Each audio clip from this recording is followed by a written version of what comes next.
Bosi akamwangalia Dora kwa mshangao. Dora akampiga jicho bosi na kutabasamu. Unanionaje hapo? Bosi akamuuliza, hivi umekuja kufanya kazi au? Ndio, nimekuja kufanya kazi bosi, ila kwa mtindo mwingine. Ziko wapi uniform zako? Bosi, uweze amini nguo zangu zote zilipanganyuka na sijajua nani kafanya hivyo. Nikaamua kuzifua, sema zikukauka vizuri, ndio maana nikaamua kuja hivi. Unawezaje kuleta sababu za kijinga kama hizo? Kama zilikuwa mbichi ungekaa tu nyumbani. Akamwambia, nimekuelea bosi, lakini mbona hata hizi nanifaa tu. Baada ya kugundua bosi wake hajapendezwa nazo, ikabidi aombe msamaha tu. Unajua unaonekana kama sambusa. Dora akawa anafurahi kuambiwa anaonekana kama sambusa. Unachekesha ujue. Najua unatania bosi. Mimi sitanii na wala sicheki na wewe. Dora ikabidi awe mpole tu. Bosi akamwangalia juu mpaka chini. Bosi, naomba unisamehe. Utakwenda nyumbani kwangu. Si unapajua nyumbani kwangu, si ndio? Dora akadeka kwanza na kumjibu, ujue mimi nakujali sana. Acha ujinga, sema ndio au hapana. Ndio, napajua nyumbani kwako bosi. Basi nenda nyumbani na upande juu kwenye chumba changu, kisha nenda kwenye dressing table. Kuna dress zangu zichukue na uniletee hapa. Bosi,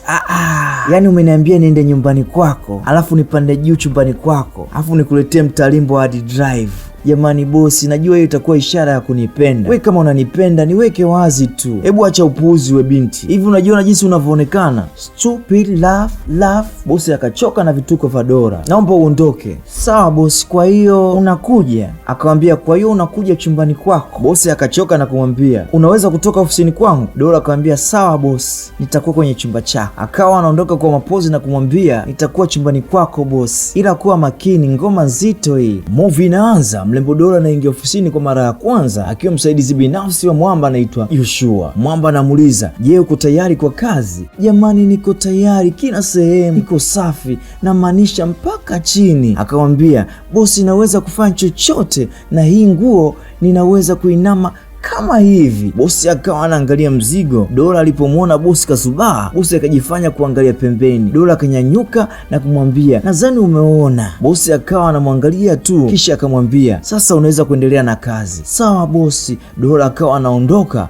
kwa madoido ili bosi wake aingie line. Alipofika mlangoni akageuka kwa haraka kama mtoto wa Kispanyola vile na kuzishika nywele zake huku akitabasamu. Kisha akaamua kuondoka akimwachia mkia bosi wake au angalie vizuri jinsi unavyocheza cheza. Huku mwamba baada ya kazi anajipongeza na maji meupe ya Kilatino. Mara mlango kagongwa. Mwamba akawa akauchubua tu, kumbe ni mpenzi wake Face. Chumba wake alipoingia akamuuliza, Yoshua, kumbe ulikuwa unasikia halafu umeuchuna tu na ukawa kimya kama usikii? Akamwambia, sijakuelewa, una maana gani? Hivi kweli Yoshua unanipenda mimi? Mwamba akacheka kisha akamuuliza, unahisi mapenzi ni utumwa, si ndio? Au ndio unavyofikiri? Mimi siwezi kuwa hivyo. Mchumba wake akamuuliza, kwa hiyo unavyonifanyia unaona uko sawa? Umeninyanyasa ofisini kwako, lakini hata kujutia unashindwa. Unapajua nyumbani kwangu umeshindwa hata kuja. Akamuuliza, je, ulipokea simu yangu pale nilipokupigia? Kwa hiyo misijikolo moja tu ndio unifanyia hivi? Ndio, kama ungepokea au kunipigia tusingefika hapa. Yoshua akanyanyuka na kwenda kukaa kwenye sofa bila kujutia chochote. Mchumba wake akamwambia, kiukweli Joshua unaniumiza sana. Usiku Mwamba akapanda kitandani kwa ajili ya kulala na mchumba wake. Kwa kuwa mchumba wake bado amechukia, akasogea kwa pembeni ili asishikwe wala kusumbuliwa. Akamuuliza, kwa nini unakaa mbali na mimi? Kwa sababu sitaki unishike. Kwani hujui ulichokifanya leo? Hebu naomba uniache usinisumbue. Mwamba akaona isiwe kesi, akavuta shuka na kujifunika. Ina maana kweli hutaki kuichapa? Mwamba akamwambia, hebu niache huko, kelele zako zinanisumbua masikio yangu, ni bora unyamaze tu. Mwamba kagairi kuichapa na mrembo amekuja kubembelezwa, alafu Mwamba kagoma kuichapa. Mrembo anaamini akichapwa akili yake itakuwa sawa. Akajaribu kumbembeza Mwamba aichape, lakini Mwamba kashagairi na kumwambia, hebu kaa mbali na mimi. Kesho asubuhi Dora akamfuata bosi na kumuuliza, nasikia umeniita? Ndio, nimekuita, njoo huku kuna kitu nikuagize. Akaenda paka kwenye draw na kuchukua cheki na kumwambia, hii cheki utampatia mhasibu. Dora badala ya kuchukua cheki akapeleka mkono mpaka kwa bosi wake, ndipo akachukua cheki huku akijibebisha, usijali bosi, nitampatia. Kisha akamuuliza, je, kuna kingine? Hebu toka nje huko. Dora ikabidi atoke tu nje, maana mtego wake haujazaa matunda kabisa. Baadaye wakati anatoka kazini, Dora alipomwona bosi wake akajidondosha makusudi ili bosi wake amwonee huruma amsaidie. Bosi akawa anamwangalia Dora jinsi anavyodondoka mpaka chini. Dora akapiga kelele za maumivu kwamba mguu wake unauma. Mwamba akawa anamsogelea taratibu Dora ili kumpatia msaada. Dora akafurahi cha ajabu. Alipofika karibu na Dora akachukua faili badala ya kumshika mkono Dora na kuamua kuondoka zake, akimwacha Dora haelewi kwa nini hajasaidiwa. Akawa anajisikia aibu. Bosi akaingia kwenye gari na kuwasha gari na kutaka kumgonga Dora. Ikabidi Dora anyanyuke tu tena haraka haraka na kwenda kuingia katika gari. Alipofungua mlango akawa kama kanuna hivi. Bosi akataka kumwacha, ndipo alipoamua kuingia kwenye gari na kuondoka kuelekea kwenye shughuli zao za kila siku.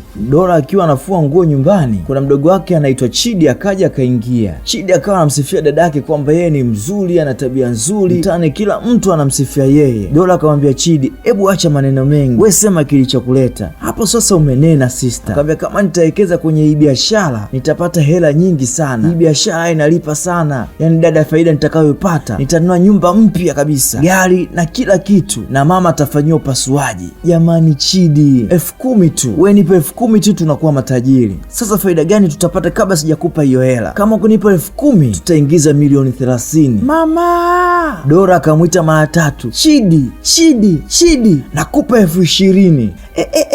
Nitakupa 20,000. 20,000? Jamani, Mungu wangu, ndio maana namkubali dada yangu. Huyu ndio dada yangu mwingine feki. Sasa hiyo hela tutapata kwa muda gani mdogo wangu? Kaka yake akamwambia baada ya dakika 15. Dora akawa anashangaa, baada ya dakika 15? Akawa anawaza wanaingiza milioni 60 ndani ya dakika 15. Akamwambia sikiliza Chidi, mimi nataka tuhame hapa nyumbani tena haraka iwezekanavyo. Unajua nazungumza kutoka moyoni. Kisha akamwambia sikiliza Chidi, mimi nataka tuhame hapa mapema iwezekanavyo. Nazungumza kutoka moyoni na hela ipo ndani, nitakupa 30,000 kabisa.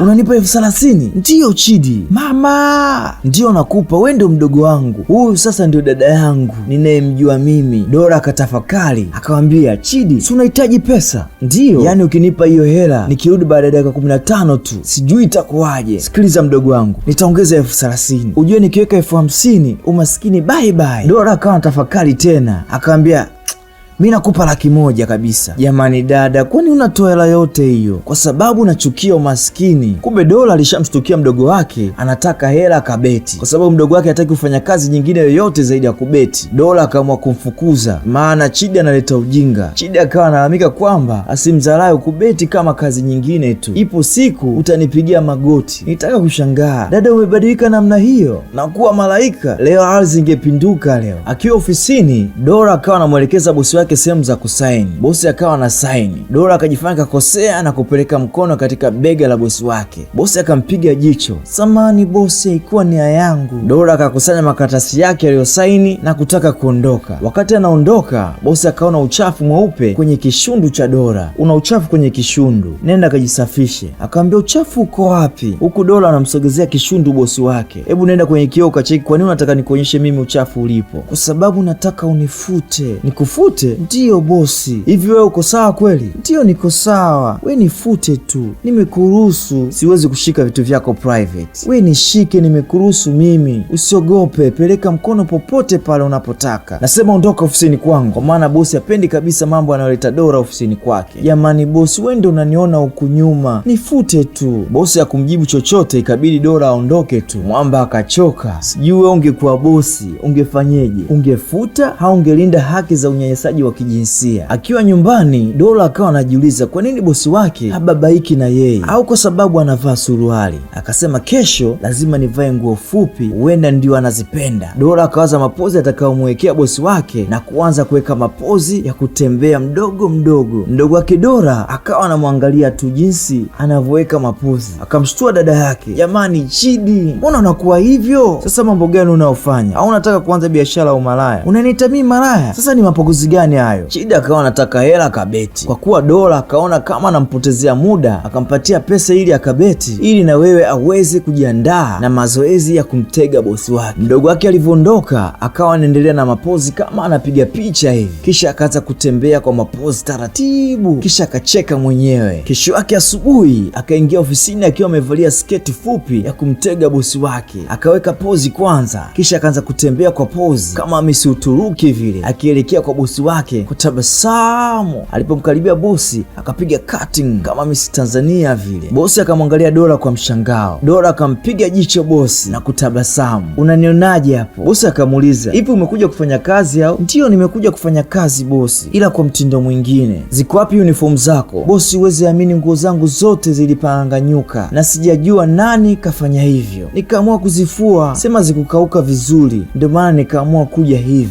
Unawezaje kuleta sababu za kijinga kama hizo? Kama zilikuwa mbichi ungekaa tu nyumbani. Akamwambia, nimekuelea bosi, lakini mbona hata hizi zinanifaa tu. Baada ya kugundua bosi wake hajapendezwa nazo, ikabidi aombe msamaha tu. Unajua unaonekana kama sambusa. Dora akawa anafurahi kuambiwa anaonekana kama sambusa. Unachekesha ujue. Najua unatania bosi. Mimi sitanii na wala sicheki na wewe. Dora ikabidi awe mpole tu. Bosi akamwangalia juu mpaka chini. Bosi, naomba unisamehe. Utakwenda nyumbani kwangu. Si unapajua nyumbani kwangu, si ndio? Dora kadeka kwanza na kumjibu, ujue mimi nakujali sana. Acha ujinga, sema ndio au hapana. Ndio, napajua nyumbani kwako bosi. Basi nenda nyumbani na upande juu kwenye chumba changu, kisha nenda kwenye dressing table na dress zangu zichukue na uniletee hapa. Bosi, yaani umeniambia niende nyumbani kwako alafu nipande juu chumbani kwako alafu nikuletee mtalimbo hadi drive? Jamani bosi, najua hiyo itakuwa ishara ya kunipenda. We kama unanipenda niweke wazi tu. Hebu acha upuuzi we binti. Hivi unajiona jinsi unavyoonekana? Stupid laugh. Bosi akachoka na vituko vya Dora. Naomba uondoke. Sawa bosi, kwa hiyo unakuja? Akamwambia, kwa hiyo unakuja chumbani kwako? Bosi akachoka na kumwambia, unaweza kutoka ofisini kwangu? Dora akamwambia, sawa bosi, nitakuwa kwenye chumba chako. Akawa anaondoka kwa mapozi na kumwambia, nitakuwa chumbani kwako bosi, ila kuwa makini, ngoma nzito hii. Bosi akawa anamwangalia mmalizi. Alipofika nyumbani kwa bosi wake Joshua, akawa anashangaa jinsi nyumba ilivyokuwa nzuri. Akawa anaangalia kila sehemu, akawa anaangalia makochi, na kwa sababu yeye kwao ni maskini, hivyo ni mshamba wa kila kitu. Kumbe mchumba wake Joshua alikuwepo juu. Alipomwona akamwambia, samani dada. Akaogopa, jamani mwizi, mlinzi, kuna mwizi huku, hebu njoo haraka. Mchumba wa Joshua akashuka juu haraka na kushuka mpaka chini. Dora akawa kajificha nyuma ya kochi. We dada, kuwa mpole, mimi sio mwizi. Kwani unapiga kelele hivyo? Na wewe unafanya nini hapa? Kwa sababu hii ni nyumba ya mwanaume wangu. Mwanaume gani? Mwanaume gani? Mlinzi, hii ni nyumba ya mwanaume wangu. Kama mwanaume wako nionyeshe picha mliopiga pamoja. Esa akamwambia yeye hapendi nipige naye picha. Hapendi mpige picha? Jamani mlinzi, kuna mwizi huku. We dada, mbona hivyo? Hebu kuwa mpole, mbona unapiga kelele hivyo? Iko hivi, nilikuja jana usiku na nililala hapa na nina funguo ya kuingia hapa muda wowote. Kwa hiyo bosi wangu ndio mwanaume wako? Ndio. Dora akachoka kusikia hivyo. Akamwambia, ngoja nikachukue drive. Subiri kwanza na urudi hapa. Unakwenda kufanyeje? Nimekwambia nakwenda kuchukua drive kisha nirudi kazini. Naomba usinicheleweshe. Akamuuliza, wewe ni nani? Dora akamwambia, mimi ni msaidizi wake. Akataka kumzuia, Dora akalazimisha kuingia. Mchumba wake Joshua ambaye anaitwa Faith akabaki akimshangaa tu. Akiwa nyumbani, Dora akawa anajiangalia kwenye kioo. Mbona mimi ni mzuri tu? Hebu angalia sura yangu, umbo langu, ngozi yangu, vyote ni asili. Mama yake Dora ikabidi anyanyuke na kumsikiza mwanawe jinsi anavyolalamika kwa nini mwanaume ashtuki na uzuri alionao. Mama yake akamwambia, Dora mwanangu, haijalishi unavyojiangalia kwenye kioo na kujiongelesha mwenyewe, hakuna kitu kitachobadilika. Sikiliza mwanangu, mwanaume anayekupenda atakutaka tu, lakini asiyekupenda hatokutaka. Unachotakiwa kufanya ni kufanya kazi kwa bidii na kujitunza tu mwanangu.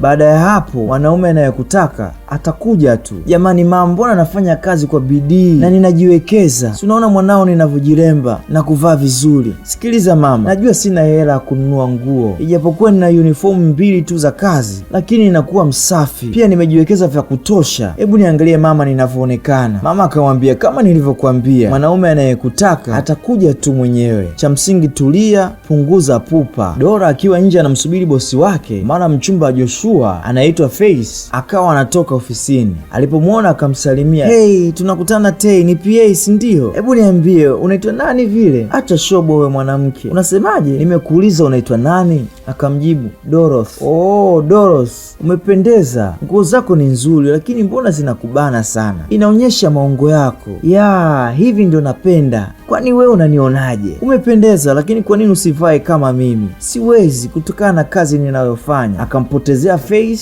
na kumkimbilia bosi wake. Alipofika kwenye gari, mlango kumbe ulikuwa umefungwa. Bosi, nifungulie mlango. Akamuuliza, unataka kufanya nini? Jamani, nifungulie mlango, fungua tuondoke. Hivi uko sawa wewe? Ndio, fungua tuondoke. Kwanza unataka kukaa wapi? Hapo mbele? Hebu nenda siti ya nyuma huko. Kwa hiyo unataka akae nyuma? Akamwambia unahisi itaita picha gani? Mimi niendeshe alafu yeye akae siti ya nyuma. Najua ni madam, mbona anaweza kukaa tu nyuma? Hivyo unafikiri kabla ya kuongea kweli? Ndiyo nafikiri, najua ni Faisal. Akamwambia samani, siti ya mbele ni ya kwangu. Dora akajisikia vibaya kumwambia hii ni siti yangu. Akamwambia baby, naomba nifungulie siti yangu. Dora kinyonge kama kadondoka mbele ya wanaume na hawajamwambia pole au anachekwa vile. Wakaingia kwenye gari na kumwacha Dora arudi kwa miguu nyumbani kwao. Kakake Chidi anarudi nyumbani kutoka kubeti, anashangaa kumwona dada yake akiwa katika hali ya huzuni. Akamfuata na kumuuliza tatizo nini dada yangu? Akamwambia kiukweli nimechoka. Shida nini? Mdogo wangu, hebu niangalie, kwani mimi nina kasoro gani? Mdogo wake Chidi akamwangalia kwa makini dada yake. Mimi ninajua mimi ni mwanamke mzuri. Dora akamwadisia kila kitu na jinsi bosi wake alivyomnyanyapaa kukaa kiti cha mbele. Mdogo wake akamwambia ngoja nikushauri kitu, wanaume wanapenda mwanamke smart na mwenye msimamo. Cha msingi uwe pendeza na uwe mkali, usikubali mwanaume akupande kichwani hata kama ni bosi wako. Jamani, bado sijakuelewa vizuri. Sigi lako na ulikuwa unatumia na nani? Tafadhali naomba unieleze bila kunificha chochote. Hii imefuata nini kwenye begi lako? Hii inaonyesha zaidi ulikuwa unanisaliti. Hayo ni maneno ya mwanamke asiyefikiria nje ya boksi. Hii ndio imefanya nashindwa kukuoa. Bila ruhusa unaingia kwenye begi langu. Hivi una matatizo gani wewe? Je, unanilisha au kuna kitu chochote unachonihudumia katika hii nyumba? Hivi unafikiri wewe ni nani? Na kuomba uwe makini sana. Faisal akachoka akamwambia samahani na kumwambia sikutambua kwamba mimi si lolote kwako kwa sababu tu wewe ni tajiri. Wewe sema unachosema, lakini usirudie tena kufungua begi langu bila ruhusa yangu. Faisal kiukweli akatamani kulia, kisha akamwambia unajua nini? Akamwambia haya sio aina ya mapenzi ninayoyataka. Kumbe ndiyo nimenyosha mikono, ni bora nikajipange upya na sitoweza kurudi tena. Joshua akacheka kweli. Ndiyo kweli wewe una akili ndogo. Unadhani ukiongea hivyo mimi nitatetereka na kuomba msamaha? Kwa hiyo ndivyo unavyofikiria? Ngoja nikwambie kitu, kama utatoa mguu wako kwenye ule mlango utaweka uhuru wa watu wengine ambao ni wazuri zaidi yako. Kamwe siwezi kukuomba msamaha wala kukutafuta. Unachotakiwa kujua, kama ukiondoka hutoweza kupata mwanaume mzuri kama mimi katika maisha yako yote, hivyo maamuzi ni yako. Faisal akafikiria na kumwambia huenda uko sawa. Sio huenda, niko sawa. Faisal akamwambia nimechoka kukusugua, kukufinyia kwa ndani, kumbe najiumiza makalio yangu tu. Wewe ni mbaya sana. Hayo ni maamuzi yako. Faisal akachukua viatu vyake na kuamua kuondoka na kuachana na penzi asilolielewa, penzi la kifungoni, halina uhuru kabisa. Akiwa ofisini, bosi kanunua laptop mpya aina ya MacBook na kujiambia mwenyewe HP kwa sasa bye bye, laptop yenye hazi ishakuja. Akachukua simu ya mezani na kumpigia Dora na kumwambia nakuomba uje mara moja. Dora akaja haraka na kuomba msamaha kwa kuchelewa. Bosi akamwelekeza dokumenti pa kupeleka, akamwambia sawa bosi. Wakati anaondoka akamwambia kabla hujaondoka, akamwambia kwa nini ulifikiria kuweka kondom kwenye begi langu? Mimi bosi, mimi? Dora akawa anajitetea kwamba yeye anawezaje kufanya hivyo. Akamwambia unadhani mimi ni mjinga? Levu yako ya ujinga ujue imevuka mipaka. Akamwambia nimekuajiri kwenye ofisi sio kwamba wewe ni mzuri, mwenye akili au unastahili, kwa sababu wewe ni maskini. Familia na kizazi chenu chote ni maskini, bado unataka kunipanda kichwani. Unadhani mimi naweza kuvumilia kila upumbavu? Bosi, una matatizo gani wewe jamani? Jamani bosi, hebu nyamaza huko, funga bakuli lako chafu. Yaani wewe mwanamke ni mjinga sana, unajirahisisha sana. Wewe unadhani wakisimama walembo kwenye mstari wewe unaweza ukatoka? Siwezi kukuona kwa sababu low class. Bosi, ulipofika mbali hakuna cha mbali wala karibu. We bosi, unahisi utanifanya nini mimi? Sikiliza we bosi, nadhani unijui vizuri, ngoja nije nikuonyeshe. Kwa hiyo unataka kunipiga hivi? Wewe unajikuta nani? Hebu cheki mbicho wako ulivyo mkubwa, na wewe utajiri umekusaidia nini? Nijibu, mbona bichwa kubwa akili ndogo? Tena naomba unisikize kwa makini, mimi sio tajiri ila naweza kukufanya chochote na siogope hata kama ni bosi, na hapa kwa Mungu nitalipiga chini hilo bichwa lako. Kumbe mkono umepiga laptop mpya ya bosi wake. Jamani bosi, samahani. Bosi anamwangalia tu. Bosi akarejea kwenye kiti chake. Dora ikabidi ainame kuiokota laptop. Ile kuifunua, kioo kimevunjika. Dora akawa analia, jamani bosi, kioo kimepasuka. Bosi hana habari, jamani kioo kimepasuka. Dora ikabidi ainame na kuokota laptop. Kuiona imepasuka akawa analia na kuiweka mezani. Bosi kauchuna tu, akajaribu kumwomba msamaha lakini bosi kauchuna. Ikabidi aondoke kimya kimya bila kuaga. Baadaye mfanyakazi mwenzake anamwita na kumwambia bosi anakutafuta, kumbe upo huku. Kumbe Dora alikuwa analia. Mfanyakazi mwenzake akamuuliza, mbona unalia? Nini shida? Imevunja laptop ya bosi. Ndiyo. Subiri kwanza. Je, ni ile laptop mpya? Ndiyo. Ile laptop ni gharama kubwa sana. Kusikia hivyo Dora akawa analia. Mwenzake akamwambia, bosi atakusamehe tu kwa sababu ana roho nzuri, unachotakiwa uende ukamwombe msamaha tu. Dora akaenda kwa bosi wake na kumpigia magoti na kumwambia, naomba msamaha, sitorudia tena na niko tayari kwa adhabu yoyote. Akaambia sawa. Dora akasimama. Bosi akamwambia, gharama ya ile laptopu ni 3.5 milioni, hivyo tutakata mshahara wako kwa miaka 2 ili kurejesha gharama za laptopu. Dora akaona mambo yamefika shingoni, akapiga magoti na kumwambia, nimesema nitatake full responsibility na sio kulipa deni. Hilo mimi sijui, kama hujui Kiingereza shauri yako. Usiku nyumbani mbele ya mama, Dora akawa anamlaumu kaka yake kwa kumpa ushauri mbaya ambao umepelekea kuvunja laptop ya bosi wake, na kwa sasa ana mshahara, ajue ataishi vipi na mama yake mgonjwa anahitaji kufanyiwa upasuaji. Akawa anamlaumu mdogo wake kwa sababu yeye kazi yake ni kubeti tu, anachukua pesa za mama, anachukua pesa za kwake na kwenda kubeti. Dora alilia sana kwa sababu ya ushauri mbaya kutoka kwa kaka yake Chidi. Hata mimi namuonea huruma, lakini alitakiwa ajiongeze, maana akili za kuambiwa unatakiwa uchanganye na za kwako. Mama akamwambia, lakini nilikwambia mwanangu ungefocus kwenye kazi, lakini hukunisikia. Dora akawa anamlaumu mdogo wake Chidi, bado kidogo azichape. Dora akapandwa na kisukari, anatamani ampige makofi mdogo wake. Baada ya siku kadhaa kupita, Joshua anamuona mpenzi wake wa zamani Face akiwa amesimama barabarani. Joshua anaamua kusimamisha gari na kuamua kushusha kioo na kumuita Faye. Faye akamuitikia Joshua. Ndipo Joshua akashuka kwenye gari na kumfuata Faye alipo. Unaendeleaje? Naona umesimama barabarani, umegoma kunipigia simu kabisa. Kiukweli sina sababu ya kukupigia, siku zote huwa unarudi. Nini kimebadilika kwa sasa? Kwa sababu nilikuwa mpumbavu sana na nilikuwa sioni, lakini kwa sasa macho yangu yamefunguka. Basi ngoja nihisi. Nafikiri utakuwa umempata mwanaume mwenye hela. Ngoja nikwambie kitu, mimi sikuwa na shida na pesa zako. Kama ungemwona mwanaume niliyokuwa naye, yeye hana pesa, ni mzuri, ananijali, ananipenda, kila kitu ninachotaka ananipatia, anapenda kila kitu ninachokipenda, na sijawahi kuwa na amani niliyokuwa nao kwa sasa kama nilivyokuwa kwako. Vipi kuhusu pesa? Hana pesa, lakini nilikuwa naomba nipate mwanaume anayenipenda kama jinsi ninavyompenda na sio pesa zake. Nadhani utakuwa umenielewa. Kisha akamshika ndevu,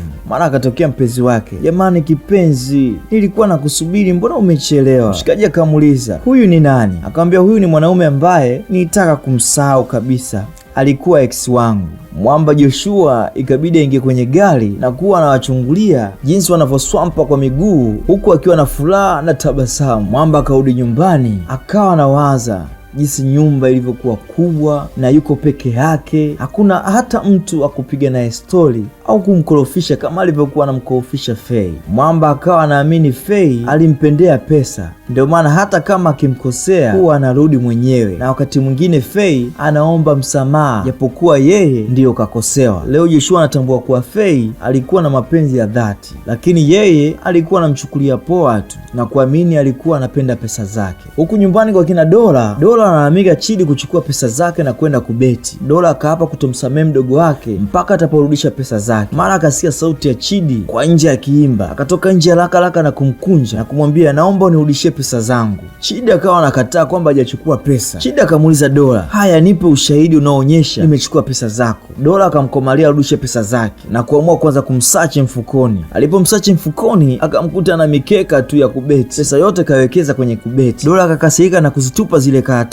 We dada, mbona unatupa mamilioni ya pesa? Akaenda kuokota na kumwambia, nisikize kwa makini, hii ni milioni 30 ulikuwa unatupa, jioni tu inatiki. Akamwita mama yake na kumwambia, njoo muone mtoto wako alivyokuwa mjinga sana. Mama, mimi nawekeza, ninataka kubadilisha maisha yetu, alafu huyu, hebu nyamaza huko. Mama amechukua pesa zangu kwa ajili ya kubeti. Kubeti? Mama, mimi ni mtoto wa pekee wa kiume katika hii familia, nimewekeza pesa kwa ajili ya kuokoa maisha yetu. Maisha gani Chidi? Chidi akamwonyesha mkeka mama yake ili aone pesa pesa watakayopata. Mama akashangaa kuona pesa nyingi zaidi ya milioni 100. Dora akamwambia mama yake, muulize ametumia shilingi ngapi kubeti. Umetumia shilingi ngapi kubeti? Kaweka $100,000. Mama akashangaa, ina maana pesa zote umeweka kwenye kubeti? Ndiyo mama, nina ndoto kubwa, big dream za kwenda mbali kabisa. Kuna mwanangu anaitwa Likundumbwi, anapenda sana kubeti kuliko kula au kitu chochote. Itabidi nimtumie linki na yeye atajifunza kupitia hii movie. Na wewe kama una mtu wako anabeti au mpenzi wako anabeti, naomba mtumie link na umsisitize itazame hii movie. Kuna kitu atajifunza, huenda akaacha kubeti. Dora akaona kama ni mtu mwenye mikosi hasa katika maisha yake, kila analofanya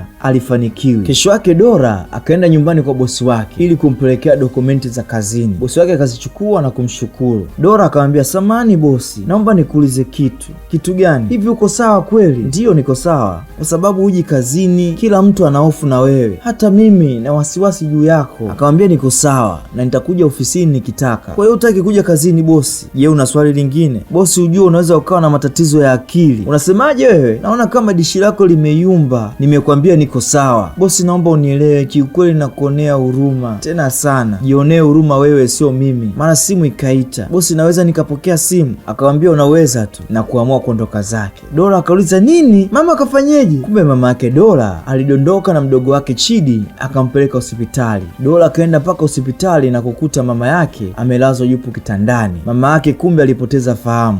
Dora akawa analia, maana anaona kila kukicha ni matatizo tu. Baadaye bosi akarudi kazini na kukutana na Dora, akamuuliza vipi hali ya mgonjwa, je, kila kitu kipo sawa? Akamwambia yuko sawa. Kumbe mama yake bado yupo hospitali. Sema akashindwa kumwambia, anaogopa hakuna kitachobadilika. Ikabidi Dora achukue vitu vyao vya nyumbani kama TV na kuanza kuuza ili apate pesa ya kumtoa mama yake hospitali. Kwa kuwa wateja walijua ana shida, wakawa wanamlalia bei, na kwa kuwa Dora ana shida ya pesa, ikabidi auze hivyo hivyo japo kwa bei ya chini, kwa maana pesa ni makaratasi, hasara ni roho tu. Baada ya kuuza vitu, Dora na mdogo wake wakafanikiwa kumrudisha mama yao kutoka hospitali na kuingia naye tena nyumbani. Nakumbuka mama yao anakabiliwa na kansa ya titi na anatakiwa afanyiwe upasuaji haraka iwezekanavyo, la sivyo atakufa. Na daktari kawaambia zikipita wiki 2 bila kufanyiwa upasuaji, huenda wakampoteza mama yao. Mama baadaye alipokaa na mwanae Dora akamwambia, mwanangu, najua hizo pesa ni ngumu kuzipata, ila mimi nakusii umpende na kumjali mdogo wako. Naomba nikiondoka msigombane. Dora akawa anamwambia, mama, usiseme hivyo, hautakufa, sisi tutapambana kadri tunavyoweza na pesa itapatikana. Mama yake akawa anamsisitiza ampende mdogo wake na kumjali kwa sababu haoni dalili za yeye kupona. Dora akawa analia akimsisitiza, mama, usiseme hivyo, wewe hautakufa, sisi tutapambana. Dora ikabidi aende kwa mjomba wake anayekaa Tandale ili amwombe msaada wa pesa kwa ajili ya upasuaji wa mama yake. Anko akamuuliza, mnaendeleaje wewe, mama yako na Chidi? Dora akamwambia, ndio maana nimekuja, mama anaelekea kufa.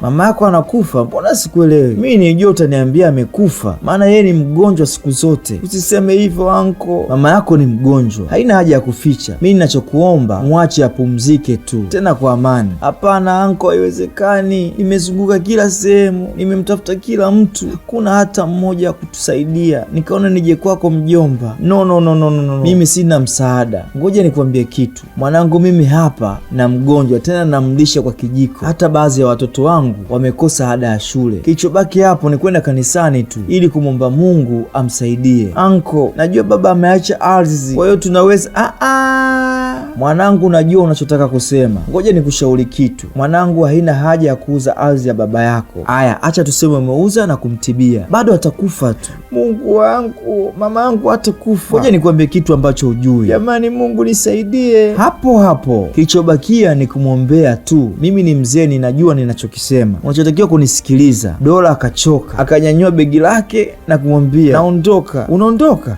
Naomba unisikilize nilichokwambia. Usije ukaondoka ukaenda kuuza hiyo ardhi. Hakuna ardhi utapata kwa bei hiyo. Zingatia ushauri wangu. Mpeleke hata kwa Mwamposa, kama si kwa Nabii Musa, mpeleke hata kwa Gwajima. Dora akachoka ushauri wa kaka yake mama. Dora akamfuata bosi wake na kumwambia, sina pa kukimbilia, ndio maana nimekufuata wewe. Bosi, Bosi akamwambia mimi sijui nini unachozungumzia. Dora ikabidi apige magoti kwa unyenyekevu kabisa. Nahitaji sana msaada wako. Akamwambia mama yangu anasumbuliwa na kansa ya titi, asipopata matibabu atakufa. Akamwambia kwamba hospitali inahitajika milioni 3, kama tutakosa mama yangu atakufa. Naomba nifanye kazi bila hata malipo maisha yangu yote. Mwamba akamwambia hiki sio kituo cha kutoa msaada, lakini pia kampuni yetu haiendeshwi kwa hisia, kwa hiyo sijui ni jinsi gani nitakusaidia. Akajaribu kumbembeleza Mwamba. Mwamba akamwambia Doros, ulinikuta niko bize na kazi, hivyo naomba uende tu. Dora tegemeo lake la mwisho likawa limefeli, ikabidi afute machozi, kisha akashukuru na kunyanyuka kwa ajili ya kuendelea na majukumu ya ofisi. Kiukweli Dora anatia huruma. Najua ungekuwa wewe ungemsaidia. Ila usisahau kusubscribe, kulike, kushare na comment channel yetu ya Swahili Recap kule YouTube na TikTok. Dora akiwa nyumbani akawa analia tu, amini kama kweli anampoteza mama yake, tena kwa kukosa milioni 3 tu. Akawa analia kwa uchungu huku akijiona ni mtu mwenye mikosi. Hata mama yake ambaye alikuwa anampa faraja huenda akamwacha na kubaki yeye na mdogo wake tu. Nakumbuka anaishi bila mshahara, anategemea posho tu. Je, wewe ungefanya nini? Akawa anamuomba Mungu, maana ndiyo kimbilio lake la mwisho. Baada ya siku kadhaa kupita, bosi Joshua akamwita msaidizi wake binafsi nyumbani kwake. Akamwambia nina appointment ya kukutana na mtu, lakini sitoweza, nilikuwa nataka ukampatie hard drives. Akaambia sawa bosi. Je, ziko wapi? Hizo driver? Akamwambia nimeziacha juu chumbani, nenda juu kwenye drawer ya kushoto, ukifungua utaiona. Kwa hiyo umeniambia nende chumbani kwako bosi, si ndio? Akamwambia hivyo ndivyo nilivyosema, nenda chumbani na ukaniletee. Kwa hiyo na wewe utakuja chumbani kwako, si ndio? Kwa hiyo unataka hiyo driver tuje kubeba wote hao? Basi sawa, ngoja nikachukue. Dora akawa anaelekea chumbani huku akimwangalia bosi wake kama atakuja juu. Alipofika chumbani akaenda moja kwa moja mpaka kwenye drawer ya upande wa kushoto, kisha akainama na kuchukua driver. Wakati anatoka, alipoangalia pembeni akashangaa kuona kuna kitu kipo kwenye drawer ya pili. Akaangalia huku na huku kama kuna mtu anamuona au anakuja, na kuamua kunyata taratibu kuelekea upande wa pili wa drawer. Kumbe juu ya drawer kulikuwa na kitita cha dola za Kimarekani. Kwa kuwa dola alikuwa na shida ya kumtibia mama yake, akaamua kuchukua dola huku akiangalia kama bosi anakuja au la. Akataka kuzichukua zote, lakini roho yake ikasita. Akawa anaogopa kweli. Ujue kama tabia wizi hujazoea, unaweza ukakamatwa au ukashtukiwa fasta. Dora akachukua pesa kidogo kwa ajili ya mama yake na kutoka nje. Si ndio hizi bosi? Subiri kwanza, hayo mauzui ni hayo tu, kwa hiyo kuwa makini, hakuna backup. Sawa bosi. Ukienda ofisini ukishampatia unaweza ukaondoka kwa sababu hakutakuwa na kazi nyingine. Sawa bosi, na kuwa na siku njema. Baadaye bosi akarudi chumbani kwake na kukaa kwenye sofa. Bosi bado akawa na mawazo. Hapa sijui anamwaza Fei au anawaza mambo ya kazini. Akaamua kuvua saa yake ya mkononi na bangili ya mkononi na kuziweka kwenye drawer. Ile kufungua drawer akashtuka kuona pesa zimepungua. Ikabidi azichukue zile pesa na kuanza kuzihesabu. Baada ya kuhesabu akagundua zimepungua milioni 3. Akajua moja kwa moja atakuwa Dora akachukua, maana alishawahi kumwomba milioni 3 kwa ajili ya kwenda kumtibia mama yake. Huku nyumbani kwa kina Dora, baba mwenye nyumba akaamua kutoa vyombo vyao nje kwa sababu ana malimbikizi ya kodi. Wakati huo mama akatulia pembeni anaangalia tu, hana cha kusema na ajui watafanya nini. Kwa bahati nzuri Dora akaingia na kumwomba baba mwenye nyumba asiwatolee vyombo vyao nje. Baba mwenye nyumba akamwambia mchukue mama yako na huyu mcheza kamari na hivi vitu vyenu vichafu sitaki kuviona hapa. Wakati Dora anamwambia baba mwenye nyumba yake kwamba mama yake ni mgonjwa na hastahili kufanyiwa hivyo, mara bosi wake Joshua akawa anakuja na kumwita Dora. Dora akashangaa, akaona kesi ishakuwa ngumu. Akauliza nini kinaendelea hapa? Huyu baba mwenye nyumba anatufukuza kwenye nyumba yake, na huyu hapa ni mama yangu anauma, yeye hata ajali. Nyie hebu toeni vitu haraka haraka. Ndugu samahani, naweza kuzungumza na wewe kidogo? Baada ya kuongea na mwenye nyumba, mama akapelekwa hospitali na kumwambia daktari, naomba umfanyie upasuaji, gharama zote nitalipa mimi. Dora na mdogo wake Chidi wakapiga magoti na kumshukuru bosi Joshua kwa msaada mkubwa aliotoa kwa mama yao, kwa sababu walikuwa hawajui atafanya nini. Lakini cha ajabu, yule wasiomtegemea ndio kaja kuwasaidia. Baada ya mama yake kupona, bosi Joshua akaamua kuishi nao kama ndugu, na mwisho wa siku Joshua na Doros wakapendana kuishi kwa raha starehe kwenye jumba lao la kifahari kule Goba, karibu na nyumba ya Nandi na Bernas. Na huo ndo mwisho wa hii movie inaitwa Doros. Lakini pia nimekuwekea linki kwenye description ili uangalie kwa uzuri mwanzo mpaka mwisho kwa lugha ya Kiingereza. Tukutane tena kwenye recap nyingine kupitia Swahili Recap kule mjini YouTube.